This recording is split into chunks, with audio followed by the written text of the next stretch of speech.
Remote learning for students has certainly taken off during this pandemic shutdown as schools across the nation and the globe have closed.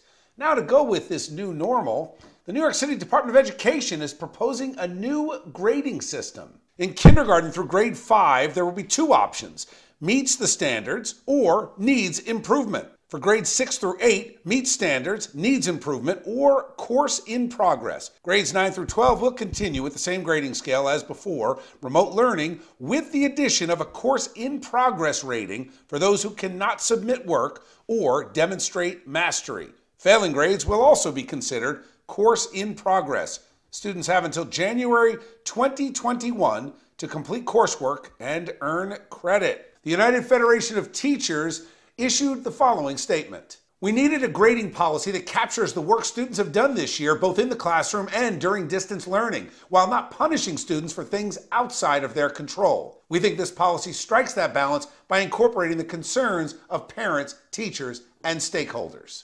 Joining me now is Dr. Jeffrey Casanova, who is the director of Academics West School in New York. Doc, welcome to Chasing News. How are you? I'm doing pretty well. Thanks for having me on the show. So you are the founder of this school. As an educator and a PhD, what is your assessment of this new grading system? So, listen, I think it's pretty good overall. I think we are going through some really difficult times in America, and a lot of school districts throughout the country are trying to figure out different standards to navigate this. I think it's very difficult for parents at home to support this education. Overall, I think they've done a fine job at trying to figure out a reasonable solution for this.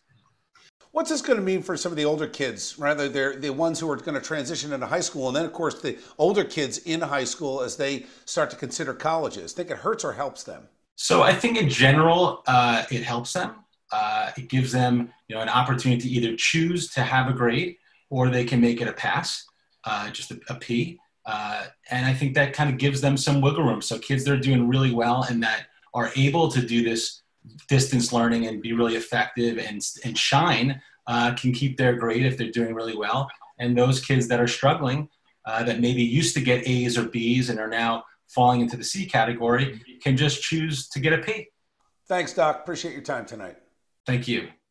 All right, now let's head into the opinion zone. We are joined by Bill Caruso, Democratic strategist and attorney, and Jeanette Hoffman, Republican strategist. Jeanette, I'm going to start with you on this. You give this an A or an F or pass-fail. What do you like? You like it? I think the grading policy is basically do no harm, right? I don't like distance learning. I don't think we're equipped for it. We're not set up for it. I think it really hurts kids. I'll talk about high school kids that I have going through this right now. There's just simply some things you can't do at home. Courses like biology, chemistry, where you need to do labs, you need to do dissection. That's not going on in my house right now.